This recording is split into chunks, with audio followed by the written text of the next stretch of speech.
الحمد لله رب العالمين. الحمد لله الذي بنعمته تتم الصالحات. الحمد لله على نعمة الإسلام وكفى بها من نعمة. ثم الصلاة والسلام على المبعوث رحمة للعالمين محمد بن عبدالله وعلى آله وأصحابه ومن تبعهم بإحسان إلى يوم الدين. يا أيها الذين آمنوا اتقوا الله حق تقاته ولا تموتن إلا وأنتم مسلمون.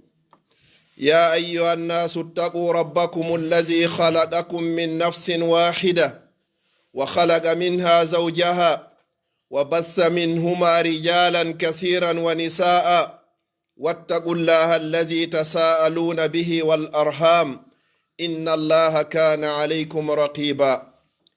يا أيها الذين آمنوا اتقوا الله وقولوا قولا سديدا يصلح لكم أعمالكم ويغفر لكم ذنوبكم ومن يطع الله ورسوله فقد فاز فوزا عظيما. جعلني الله وإياكم وسائر المسلمين من الفائزين. آمين آمين يا رب العالمين. أيها المسلمون، فإن موضوع خطبتي في هذه الدقائق المعدودات سوف يدور حول فضل الرجاء. فائروني بالقلوب والأسماء، فالله سبحانه وتعالى أسأل أن يجعل كل كلمة أقولها هنا خالصة لوجه الكريم، وكما أسأله جل في علاه أن يجعلكم من الذين يستمعون القول فيتبعون أحسنه، أولئك الذين هداهم الله وأولئك هم أولو الألباب. أيها السادة، يقول سبحانه وتعالى في محكم التنزيل بعد أعوذ بالله من الشيطان الرجيم: قل يا عبادي الذين أسرفوا على أنفسهم لا تقنطوا من رحمة الله إن الله يغفر الذنوب جميعا إنه هو الغفور الرحيم. وقال سبحانه: ورحمتي وسعت كل شيء فسأكتبها للذين يتقون ويؤتون الزكاة والذين هم بآياتنا يؤمنون. وقال سبحانه وتعالى: قد أوحي إلينا أن العذاب على من كذب وتولى. وقال عليه الصلاة والسلام: من شهد أن لا إله إلا الله وحده لا شريك له وأن محمدا عبده ورسوله وأن عيسى عبد الله ورسوله وكلمته ألقاها إلى مريم وروح منه وأن الجنة حق وأن النار حق أدخله الله الجنة على ما كان من الأمل. متفق عليه. musidɓe julɓe tedduɓe teddirɓe l'islam, ɓaawo en yettude allah o bajjo seniiɗo wawɗo mo ronkata wiyeteeɗo allah, juula e ɓurnaɗo tagi fongon sallallahu alayhi wa sallam, kanko e ɓeygure makko e dendangal sahabaɓe makko. yewtere meɗen hinde yiilo ko wiyete kon ɓural jortagol tañƴino ka allah subhanahu wa ta'ala hara taƴaki yurmede makko nden. allah subhanahu wa ta'ala o noddi en ka deftere makko o inni ko ono yo jiyaɓe an homɓe o noddiri en kalimatu ibad, fantimɓe bonki wowata on taƴo e yurmede anden. allah ko yafotoɗo dendangal bakkatuji wonande kala on tubuɗo rutti ka makko. o inni kadi wo yurmede makko nde yajani kala hunde, o waɗani ɗum ɗon ɓen huloɓe mo kene e gundo, bonna ɓe yilto tuba rutto ka makka, hara kadi ko ɓe itta ɓe zakka, hiɓe gomɗini wonnema pellet maya immito hino woodi. o inni wo kanko dey ko marani lette ɗen ko waɗande kala on fennuɗo o hucciti o sali. nelaɗo sallallahu alayhi wa sallam ɓe maki: man shahida an la ilaha illa allah, kala on seeditiɗo wondema ala reweteɗo e gonga, nafa rewɗo lornamo rewari si wona allah kanko tun, o maraka fidiɗo, o seedi wondema muhammad abduhu wa rasulu, ko jiyaɗo makko ko nelaɗo makko, o seedo wondema annabi isa alayhi salam, ko jiyaɗo makko ko nelaɗo makko, wa kalimatuhu alqaha ila maryam, ko konngol ngol o werli e nene meɗen Maryam o seedi ɗum no wondema ko ruhu kadi immorde ka Allah o seeda o wondema aljanna on ko gonga yiite ngen kadi konge gonga pellet yiite no woodi aljanna no woodi o seedo ɗum ɗo o gomɗina hara o sirkanari Allah hay e hunde si o maayi Allah subhanahu wa ta'ala on okkay mo aljanna yo Allah okko en aljanna أيها المسلمون وعن أبي ذر رضي الله عنه قال النبي صلى الله عليه وسلم يقول الله عز وجل من جاء بالحسنة فله أشر أمثالها أو أزيد ومن جاء بالسيئة فجزاء سيئة بسيئة مثلها أو أغفر أو كما قال عليه السلام للا رسول الله عليه وسلم بماكي حديث ميالتني نون أبا ذر wonde ma nelaɗo sallallahu alaihi wasallam e maaki kala ardoyɗo ka Allah ton e moƴƴere hun gotum Allah waɗanaymo ɗum ɗon moƴƴi 10 ma o ɓeyda ha moƴƴi 90 ha temeɗɗe 7 ha guluje temeɗɗe 7 kala yaɗoyɗo ka Allah e bakkatu hun gotum kadi Allah subhanahu wa ta'ala yoɓatamo sina kum bakkatu hun gotum ɗon pet bakkatu on ɓeydatake hay e hunde hawnaki kadi Allah e yurmede makko nen ka o yaafi kum bakkatu hun gotum non kadi وقال عليه الصلاة والسلام ومن تقرب مني شبرا تقربت منه زراعا ومن تقرب مني زراعا تقربت منه باء ومن أتاني يمشي أتيته هرولا ومن لقيني بقراب الأرض خطايا لا يشرك بي شيئا لقيته بمثلها مغفرة رواه إمام مسلم نلا رسول الله عليه وسلم بماكي فيو نتو توزر يو تنجي نو هراو تجاكي يرمين الله نين بماكي وكلا بطر وكا الله تو يرو امبري كبال Allah ɓattorto e yeru embere sogonal kala ɓattorɗo ka Allah yeru embere sogonal Allah ɓattorto yeru embere ko wiyete kon kuuɓal wo kala arɗo ka Allah ton hara himo seppa Allah aray e makko hara kanko himo gunda wo kala tawoyɗo Allah subhanahu wa ta'ala hara mo hebbini leyɗel ɗen fof bakkatuji kono e nder ɗin bakkatuji ɗon hara shirku ala ton wo laqituhu bi misliha maghfira Allah jaɓɓorte sifa ɗum ɗon hara ko yaafuye hara ko hombo filli waɗis ɗo ko imam muslim ومن تقرب إلي بطاعتي تقربت إليه برحمتي وإن زاد زدت وكلا بطر وكذلك الله سبحانه وتعالى سبب أفتقول مو ودا موجره حركة وجران كل وجه الله نافيا يعني نافيا منته بطر دون الله سبحانه وتعالى Allah kanko kadi ko battorayma ko yurmene makko nen si tawi neɗɗo on o ɓeydi Allahu on kadi kankadi o ɓeydanay jiyaɗon kadi أيها المسلمون جاء أعرابي إلى النبي صلى الله عليه وسلم فقال يا رسول الله فما الموجبتان هذا أعرابي جاء من البادية يسأل النبي صلى الله عليه وسلم قائلا يا رسول الله فما الموجبتان فقال عليه الصلاة والسلام من مات لا يشرك بالله شيئا دخل الجنة ومن مات يشرك بالله شيئا دخل النار رواه مسلم haray goto e yimɓe fulasoji wonɓe ka fuutari o iwno ton o ari ha madinatul munawwara o tawi nelaɗo sallllahu alayhi wa sallam o inni ene nelaɗo ko honnu woni muuji pataniji ɗin ɗiɗi waɗɗiɗi ɗin ɗiɗi nelaɗo sallllahu alayhi wa sallam maaki ɗin ɗiɗi ko honnu wo man mata kala mayɗo la yushrik billahi shay'an hara a sirkana Allah hay e hunde a maayi kono a maydari e sirku ɓeyni wo dakhala aljanna o naata e aljanna waman mata kala kadi mayɗo hara o shirki o maayi o tuubari oɗo kadi wo dakhala nar o naata yiite ko ɗiɗo wiyete almujibatan rawahu imam muslim ko imam muslim woni ko yaltini o hadis ɗo qala alayhi salatu wassalam inna lillahi ta'ala mi'atu rahma anzala minha rahmatun wahidatun bayna aljinni wal insi wal bahaimi wal hawam fiha yata'atafun wa biha yatarahamun وبها يأطف الوحشة على ولدها وأفرد الله تعالى وأخر الله سبحانه وتعالى 99 رحمة يرحم بها عباده يوم القيامة أو كما قال عليه الصلاة والسلام الله سبحانه وتعالى نلاد أماكي والله نماري يرمينديجي تيمدره ender ɗi yurmendeji temedere ko gotum petti o tippini o addi hakkundeji meɗen koye ku yurmende hu gotum pet itta ko nder temedere ko ɗon jinnaji ɗi woni e yurmodirde ko ɗon yimɓe ɓen kadi woni e yirmodirde ko ɗon kulle ɗen kadi eko lutti kon fopp kadi woni e yurmodirde koye nder kunɗo yiyata kullum hino yurme ɓiɗɗo muɗum ma nenede yurmo ɓiɗɗo muɗum kadi o ko ɗo kadi kulle ɗen hakkundeji majje woni ko yurmodira.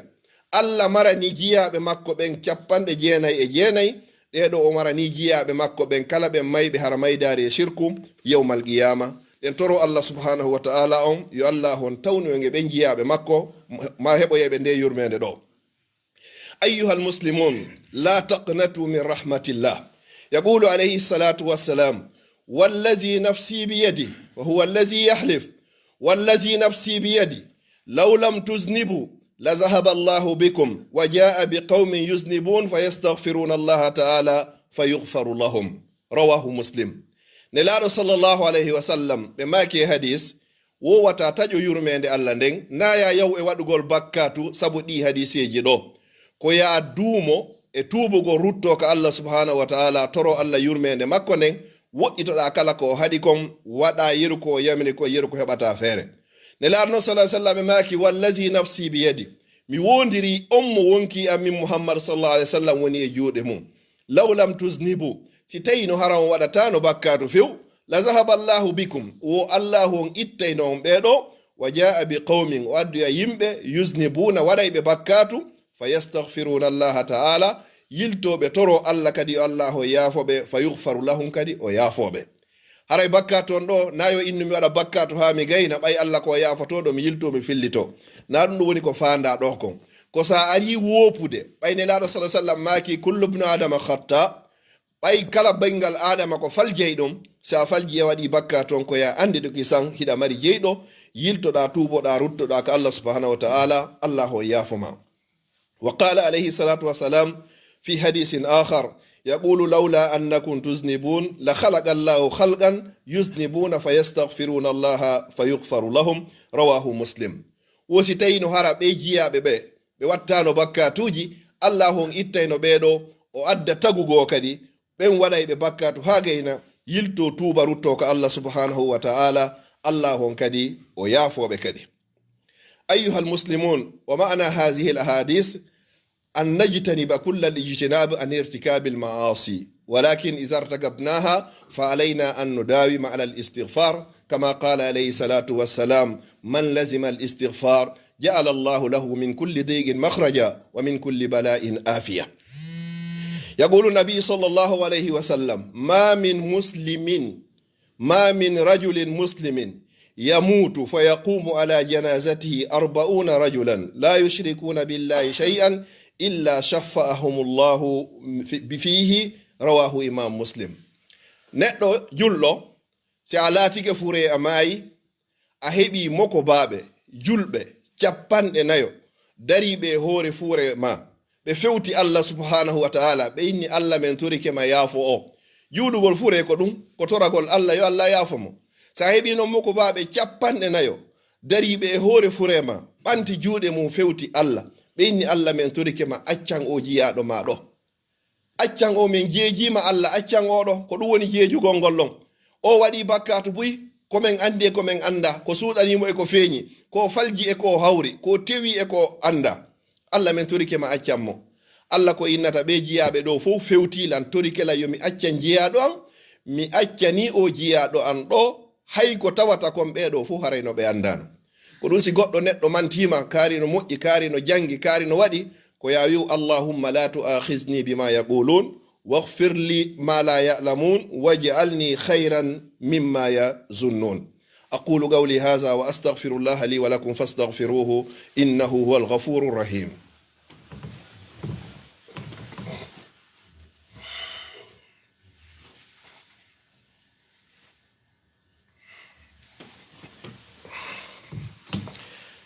الحمد لله رب العالمين.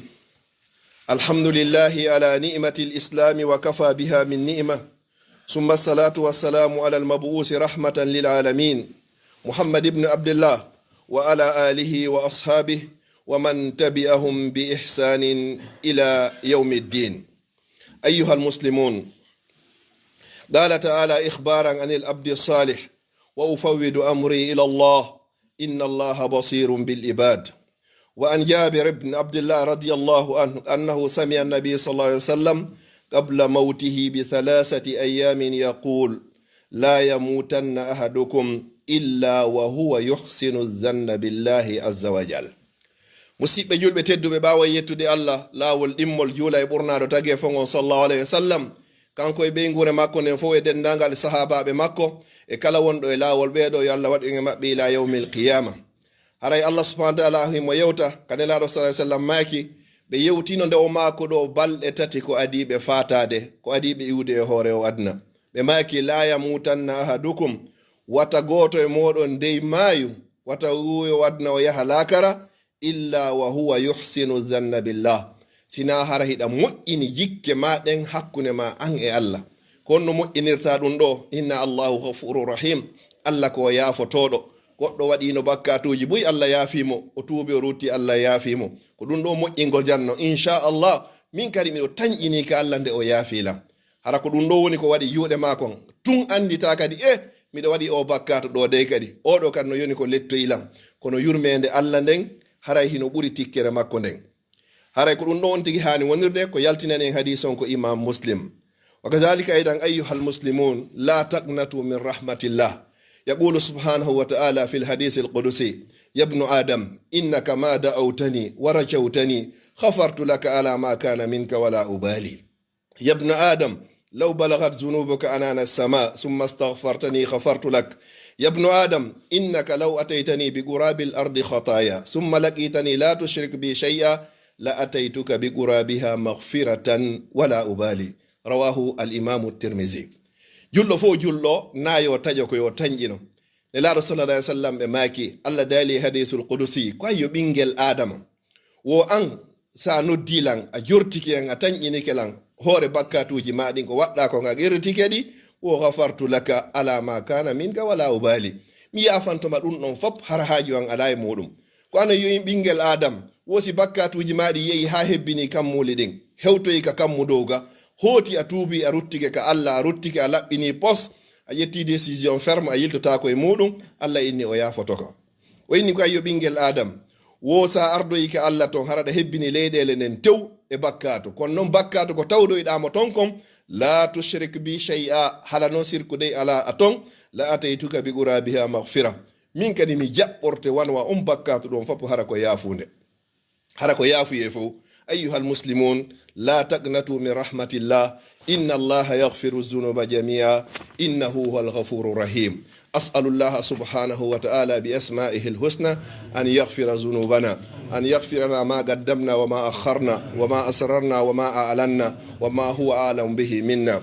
اللهم إنا نسألك إيمانا كاملا ويقينا صادقا ورزقا واسعا ولسانا ذاكرا وقلبا خاشيا ولسانا ذاكرا وحلالا طيبا وتوبة نصوحا وتوبة قبل الموت وراحة عند الموت ومغفرة ورحمة بعد الموت والعفو عند الحساب والفوز بالجنة والنجاة من النار. اللهم اجعل لنا من كل هم فرجا ومن كل ضيق مخرجا ومن كل بلاء آفية. اللهم لا تفرج هذا الجمع المبارك إلا بذنب مغفور وسعي مشكور وعمل متقبل مبرور. اللهم هبب إلينا الإيمان وزينه في قلوبنا وكره إلينا الكفر والفسوق والعصيان. اللهم اجعلنا من الراشدين، اللهم اجعلنا من الراشدين، اللهم اجعلنا من الراشدين. اللهم أصلح لنا ديننا الذي هو عصمة أمرنا، وأصلح لنا دنيانا التي فيها معاشنا، وأصلح لنا آخرتنا التي فيها معادنا، واجعل الحياة زيادة لنا في كل خير، واجعل الموت راحة لنا من كل شر. اللهم احينا ما كانت الحياة خيرا لنا، وتوفنا إذا علمت الوفاة خيرا لنا. اللهم ارزقنا حسن الخاتمة، اللهم ارزقنا حسن الخاتمة، اللهم ارزقنا حسن الخاتمة. اللهم اشفنا واشف مرضانا وجميع مرضى المسلمين، اللهم اشفنا واشف مرضانا وجميع مرضى المسلمين، اللهم اشفنا واشف مرضانا وجميع مرضى المسلمين. اللهم ارحمنا وارحم موتانا وجميع موتى المسلمين برحمتك يا أرحم الراحمين. اللهم إنا نسألك أن تبلغنا رمضان، اللهم إنا نسألك أن تبلغنا رمضان، اللهم بلغنا رمضان، اللهم بلغنا رمضان ويسر لنا صيامه وقيامه، ويسر لنا صيامه وقيامه، إنك على كل شيء قدير. سبحان ربك رب العزة عما يصفون وسلام على المرسلين والحمد لله.